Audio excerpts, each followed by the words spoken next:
Assalamualaikum. Selamat pagi semuanya. Bagaimana kabar kalian hari ini? Pastinya sehat semua bukan? Seperti biasa ya, hari ini kita akan belajar bersama kelas 3. Sebelum mulai pembelajaran, sebaiknya kita berdoa terlebih dahulu ya. Berdoa dimulai. Berdoa selesai. Saatnya belajar. Ayo semangat. Hari ini kita akan belajar tema 2, subtema 3, menyayangi tumbuhan. Pembelajaran 4, 5, dan 6. Hari Minggu adalah hari libur.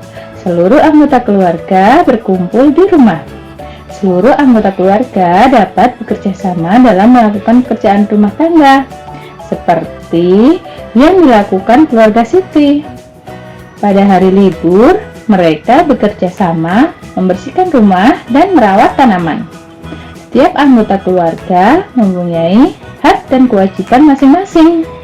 Pada pembelajaran sebelumnya, kita sudah mempelajari tentang kewajiban setiap anggota keluarga.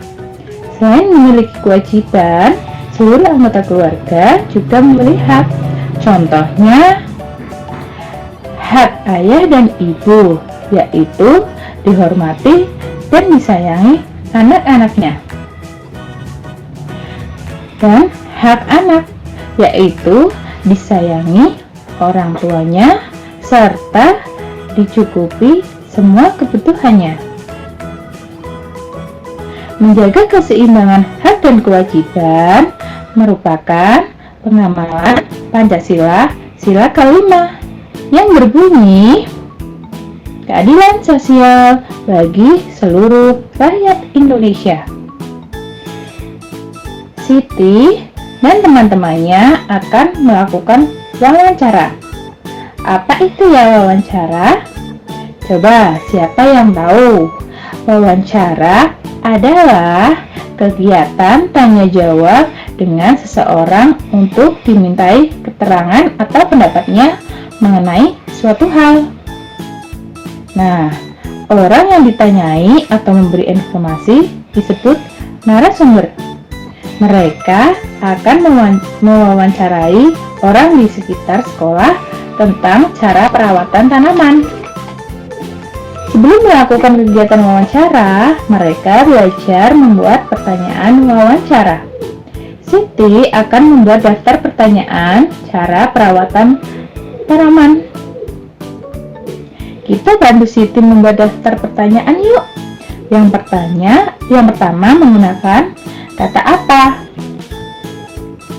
Pertanyaannya, apa saja jenis tanaman yang memerlukan perawatan? Yang kedua, siapa? Pertanyaannya, siapa saja yang bertugas merawat tanaman? Yang ketiga, mengapa? Pertanyaannya, mengapa tanaman perlu dirawat? Yang keempat, bagaimana? Pertanyaannya, bagaimana cara merawat tanaman dengan baik? Dan yang terakhir, kapan? Pertanyaannya, kapan sebaiknya perawatan tanaman dilakukan?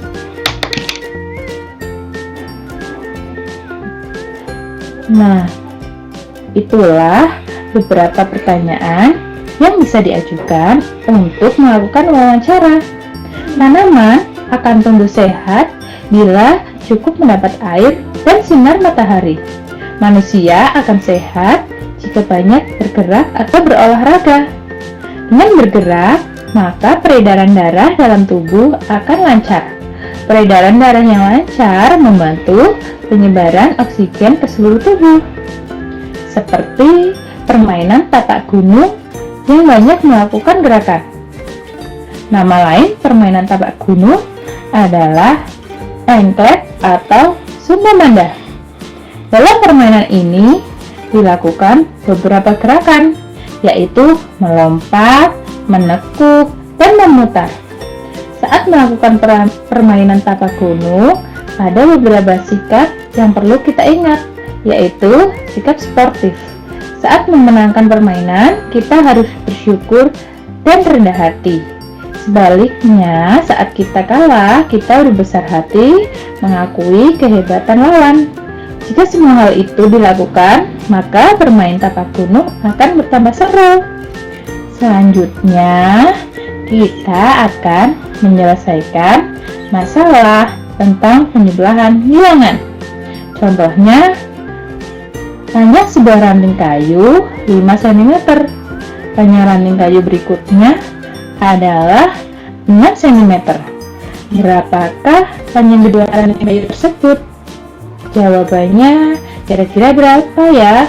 Sebelum menjawab, kita buat terlebih dahulu garis bilangan. Yang pertama kita ukur panjang ranting kayu 5 cm. Yang kedua dari angka 5 yaitu 6 cm. Kemudian kita jumlahkan 5 ditambah 6 sama dengan 11. Jadi panjang kedua ranting kayu tersebut adalah 11. Bagaimana? Kalian sudah paham belum? Kalau sudah, sekarang ayo berlatih. Di sini Bu Guru sudah menyiapkan 2 soal. Kalian nanti bisa menjawabnya seperti contoh tadi. Jangan lupa, nanti hasilnya dikirim ke Bu Guru ya. Nah, di sini Bu Guru sudah menyiapkan sebuah teks tentang perawatan tanaman mangga.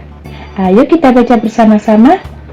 Mangga adalah buah yang mudah dijumpai di Indonesia. Bentuk buah mangga bermacam-macam. Ada yang berbentuk agak bulat, oval, lonjong, dan lain-lain. Buah mangga memiliki kulit yang berwarna hijau jika masih mentah. Warna kulit buah mangga ada yang berubah menjadi hijau kekuningan hingga orange jika sudah masak. Pohon mangga sering ditanam di pekarangan rumah atau kebun. Pemeliharaannya cukup mudah sehingga banyak orang yang menanam pohon mangga. Pemeliharaan pohon mangga meliputi penyiangan, pembumbunan, pemumpukan, pemangkasan, dan pengendalian hama. Penyiangan dilakukan dengan cara mencabut rumput atau tumbuhan liar di sekitar pohon mangga. Hal ini dilakukan agar pertumbuhan pohon mangga tidak terganggu. Saat penyiraman tanaman, tanah di bawah pohon mangga akan merosot terbawa air. Pembumbunan dilakukan untuk menimbun kembali tanah yang merosot karena terbawa air. Pemupukan dilakukan untuk membantu meningkatkan kesuburan tanaman. Pupuk yang digunakan adalah pupuk organik dan pupuk anorganik. Pemangkasan juga perlu dilakukan secara rutin. Hal ini bertujuan agar produksi buah mangga jauh lebih baik. Pengendalian hama dan penyakit dilakukan dengan penyemprotan pestisida dan insektisida pada tanaman. Penyemprotan pestisida dan insektisida hanya dilakukan saat hama dan serangga menyerang.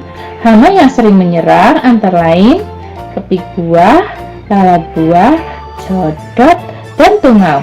Nah, itu tadi adalah teks tentang perawatan tanaman mangga. Di sini, Bu Guru sudah menyiapkan permainan teka-teki silang. Kalian nanti bisa melengkapinya ya. Bu Guru akan memberi 2 contoh. Yang pertama, nomor 1 yang mendatar. Warna mangga yang masih muda. Warnanya apa ya? Betul, hijau. Kita tulis di angka 1. Terus yang kedua, nomor 2 menurun. Pupuk yang digunakan untuk pohon mangga. Pupuknya adalah pupuk anorganik. Nah, bagaimana? Kalian sudah paham apa belum? Kalau sudah, nanti kalian bisa melengkapi yang belum diisi ya. Jangan lupa jawabannya nanti dikirim ke guru. Cukup sekian ya dari Bu Guru. Terima kasih. Wassalamualaikum.